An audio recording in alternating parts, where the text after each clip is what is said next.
Hello Fairview Tigers, and welcome to the second episode of the podcast, Everything Tiger Sports, on the Speaking of Fairview YouTube channel.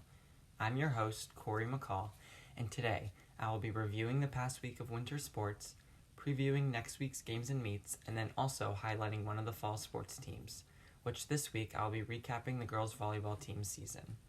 Also in today's episode, there will be an interview with Kiersten Stafford, a key player on the Fairview volleyball team. The first segment of the show will be called the Week in Review and Preview. Starting with the swimming and diving team, the girls and boys teams have both just finished the regular season undefeated with total records of 12-0, while clinching their respective region titles this week. This past week also, the Tiger swimmers defeated Jonah McLean on Thursday the 18th by a score of 136-50 for the girls and 124-53 for the boys, and rival school Girard on Monday the 22nd by a score of 150-33 for the girls and 112-61 for the boys. Congrats to the members of the swimming and diving teams on their region titles, and I wish them the best of luck during their postseason. Hopefully they will bring home some hardware at the district and state meets. Let's now take off our goggles and pick up a basketball. In the past week, the boys basketball team has had more success with their total record coming to 12-5 and their region record coming to 9-2. Last Tuesday the 16th, the boys lost a tough region matchup to Harbor Creek by a score of 47-38 at home.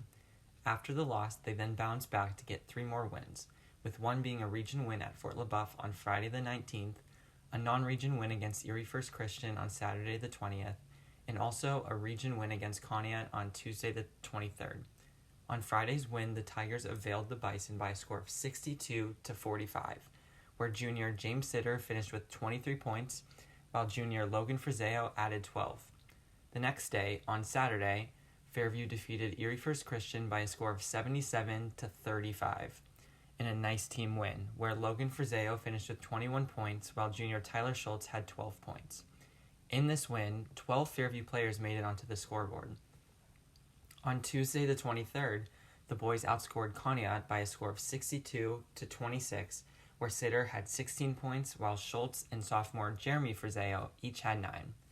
Also in Tuesday's win, Coach Pat Flaherty gained his 300th all-time win, an achievement that only 10 other coaches in Erie County have ever attained.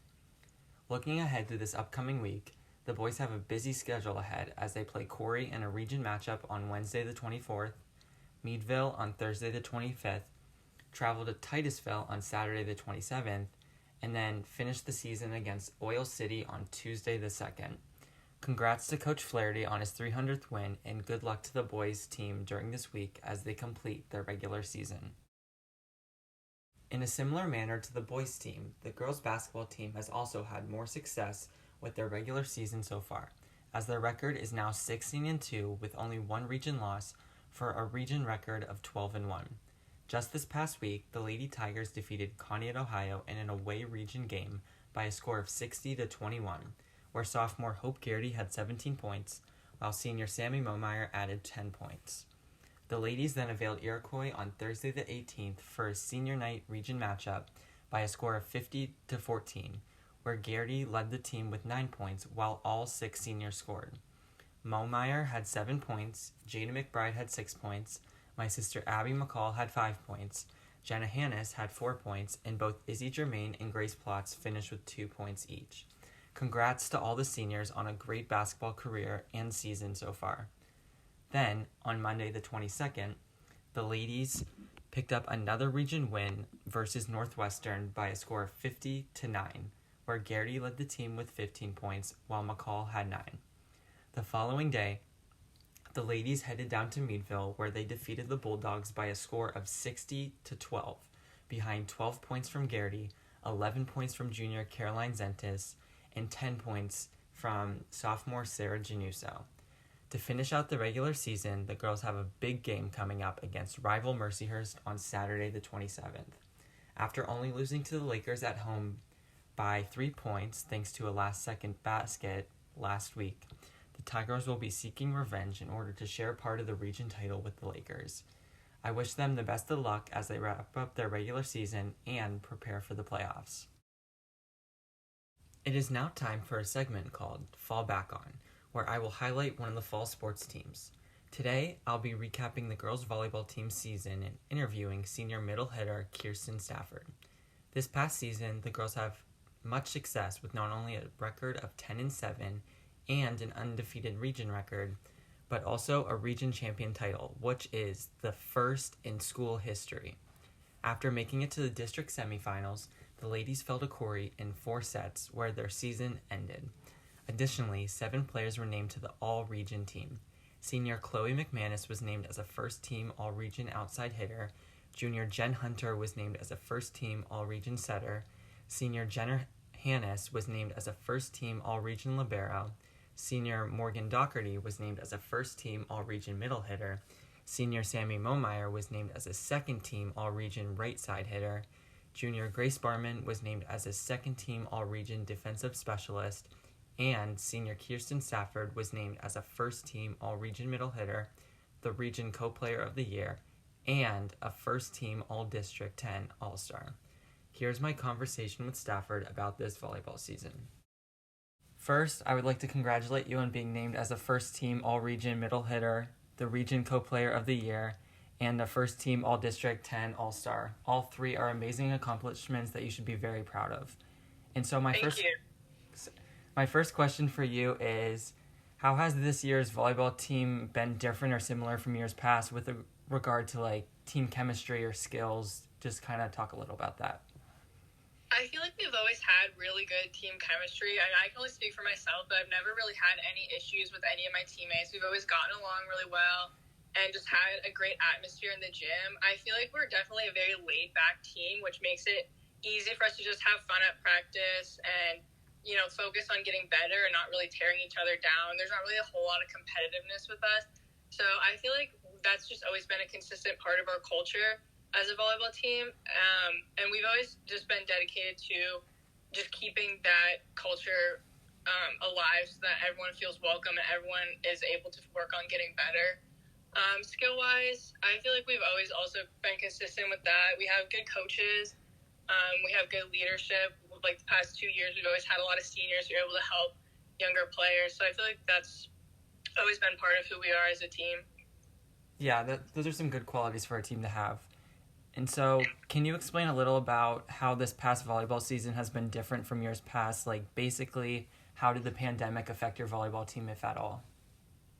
Yeah, so it was definitely a hard adjustment because one of the past couple of years, we've actually been able to have really supportive student sections, which is new for Fairview Girls Volleyball, but that has been a real difference maker in our games because the energy in the gym is always so good. You know, people come, they get really excited, and it's easy with volleyball to get into it because it is just such a high-intensity game, and you don't have to know a lot about it to, you know, get excited and cheer. But so this year, we really, for half the season, we weren't allowed to have fans at all, and in the second half of the season, it was just you know, 2 parents for each player or 2 guests. And so that was definitely a big adjustment because it was so quiet in the gym and you just have to work on creating your own energy as a team and just trying to make up for that loss of noise. But we did get to have a student section on senior night, which was really fun. And you definitely could tell the difference with the intensity in the gym. And I think it did make a big difference in getting us excited for that game.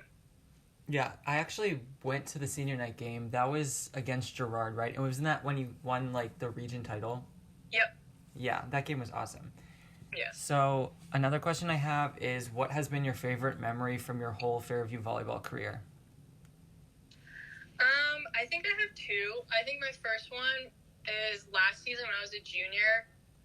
We won our first playoff game, and we got to go to the semifinals of playoffs. And so that was really exciting. That was the first time in history that we ever did that. And then my second one would be senior year, senior night, when we won the region championship. Again, it's the first time we did that as well. And it was just such a fun night with my team. You know, me and Morgan got to sing the national anthem, which is something we've been waiting to do for a long time. And then it was just a really high intensity game. It was a close game and we ended up winning. And it was another historic moment for us.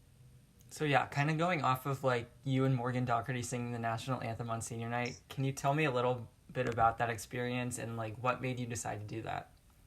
Yeah, so it's always kind of been a team joke with us. I don't really remember how it started, but I know it started freshman year. I think our current coach when we were freshmen she played a little prank on Morgan. Me and Morgan always joked about singing the national anthem. So one day she told Morgan, all right, I already told them you're going to sing. Like, they have the mic ready for you. And it really scared Morgan. So ever since then, we just kind of been joking that, like, one day we're going to sing the national anthem, one day we're going to sing the national anthem. And I think, like, a few years ago, we decided, okay, on senior night, we're definitely singing the national anthem. And as it got closer, it was never really a doubt that we were definitely going to do it. Even though it started as a joke, we were like, no, we have to do it now. So, neither of us are really professional singers. Morgan's done some talent shows in the past, but I've never sang in front of a crowd before. And so we knew going into it that, we weren't going to be good, but we were just doing it for the experience. Like, why not? We're seniors. We've been talking about this for a long time.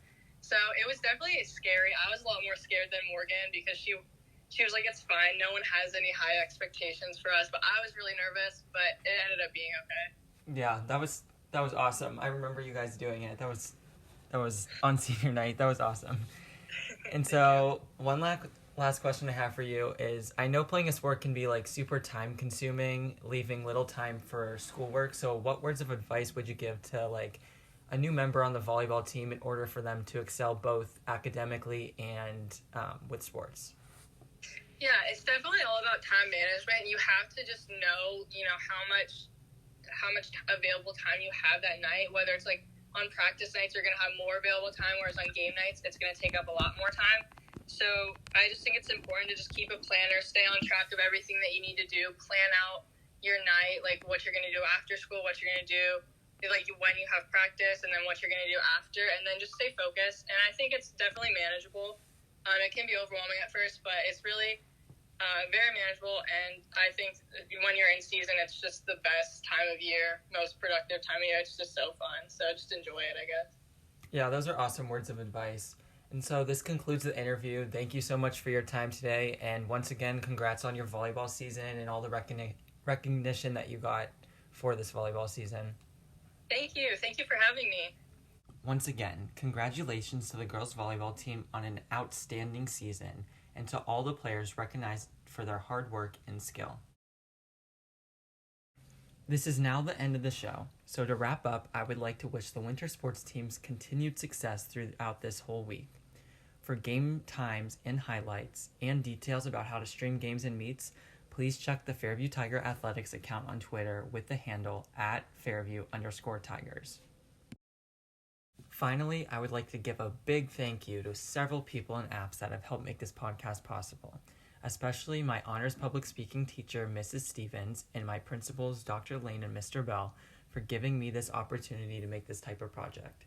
Trey Blystone for letting me use his outstanding photography that has been able to capture so many of Fairview student athletes in action. The app iMovie for enabling me to put together this podcast, including allowing me to use its free music. The Fairview athletes for agreeing to be a part of this Everything Tiger Sports, and you for listening to this podcast. I'm Corey McCall, and this is Everything Tiger Sports. I hope you'll join me next week for another episode as I continue to recap, preview, and highlight the athletics here at Fairview High School.